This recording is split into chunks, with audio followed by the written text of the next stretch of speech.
Hi friends, welcome to SK innovations. இன்றைக்கி நம்ம என்ன பார்க்க போகிறோன்னா ஸ்பெஷல் லெமன் ரைஸ் எப்படி பண்ணலான்னு பார்க்கலாம். இப்போ ஒரு கடாயில் 5 டேபிள் ஸ்பூன் அளவுக்கு நான் இன்றைக்கி ரைஸ் பிரான் ஆயில் சேர்த்துக்கிறேன். நீங்கள் எந்த எண்ணெய் வேணாலும் பயன்படுத்திக்கலாம். இதில் 1 ஸ்பூன் அளவுக்கு கடுகு சேர்த்துக்கிறேன். கடுகு நல்லா வெடிஞ்சதும் அடுத்து பார்த்திங்கன்னா 2 டேபிள் ஸ்பூன் அளவுக்கு கடலைப்பருப்பு, 2 டேபிள் ஸ்பூன் அளவுக்கு உளுத்தம்பருப்பு சேர்த்துக்கலாம்.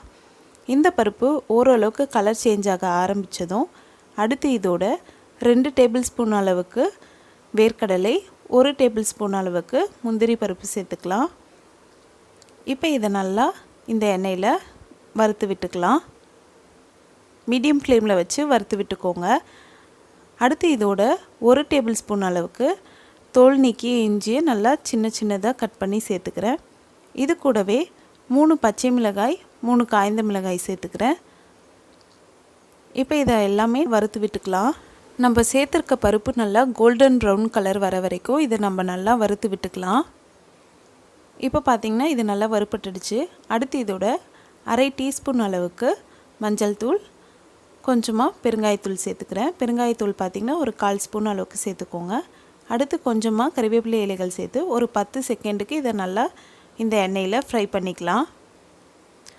இப்போ 10 செகண்ட் கழித்து 2 பெரிய சைஸ் லெமனை பிழிஞ்சு கொட்டைகள்லாம் நீக்கிட்டு அதோட ஜூஸை இதில் ஆட் பண்ணிக்கிறேன். சேர்த்துட்டு இந்த மாதிரி கலந்ததும் பபிள்ஸ் வர ஆரம்பித்ததும் நம்ம ஸ்டவ் ஆஃப் பண்ணிக்கலாம். இது கொதிக்கக்கூடாது. கொதிச்சிடுச்சுன்னா லெமன் சாதம் லைட்டாக கசப்பு தன்மை வந்துடும். அதனால் லெமன் ஜூஸ் ஆட் பண்ணிட்டதும் கொதி வர ஆரம்பித்ததும் நம்ம ஸ்டவ் ஆஃப் பண்ணிவிட்டு ஏற்கனவே வடித்து வச்சுருக்க சாதத்தை நான் சேர்த்துக்கிறேன். இந்த சாதத்துக்கு தேவையான அளவுக்கு உப்பு சேர்த்து இதை நல்லா மிக்ஸ் பண்ணி விட்டுக்கிறேன்.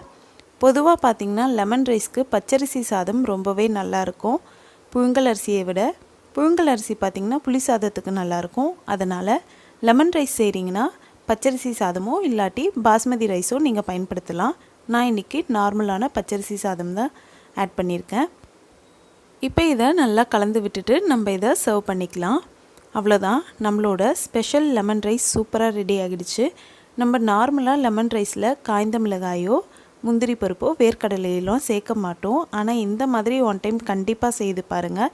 நம்ம சாப்பிடும்போது நம்ம வாயில் கடிப்படக்கூடிய வேர்க்கடலையும் முந்திரி பருப்பும் செம்ம டேஸ்ட்டு கொடுக்கும். அது மட்டும் இல்லாமல் காய்ந்த மிளகாய் ஒரு நல்ல ஃப்ளேவரை இந்த ரைஸ்க்கு கொடுக்கும். அதனால் கண்டிப்பாக இந்த மெத்தட்லேயும் ஒன் டைம் லெமன் ரைஸ் செய்து பாருங்கள். உங்கள் எல்லாருக்கும் கண்டிப்பாக பிடிக்கும். இந்த வீடியோ உங்களுக்கு பிடிச்சிருந்தால் லைக் பண்ணுங்கள், உங்கள் ஃப்ரெண்ட்ஸோடு ஷேர் பண்ணுங்கள், அண்ட் எப்படி இருந்துச்சுன்னு கமெண்ட் பண்ணுங்கள். நம்ம சேனலை ஃபஸ்ட் டைம் பார்க்குறீங்கன்னா மறக்காமல் சப்ஸ்கிரைப் பண்ணுங்கள். தேங்க்ஸ் ஃபார் வாட்சிங் ஃப்ரெண்ட்ஸ்.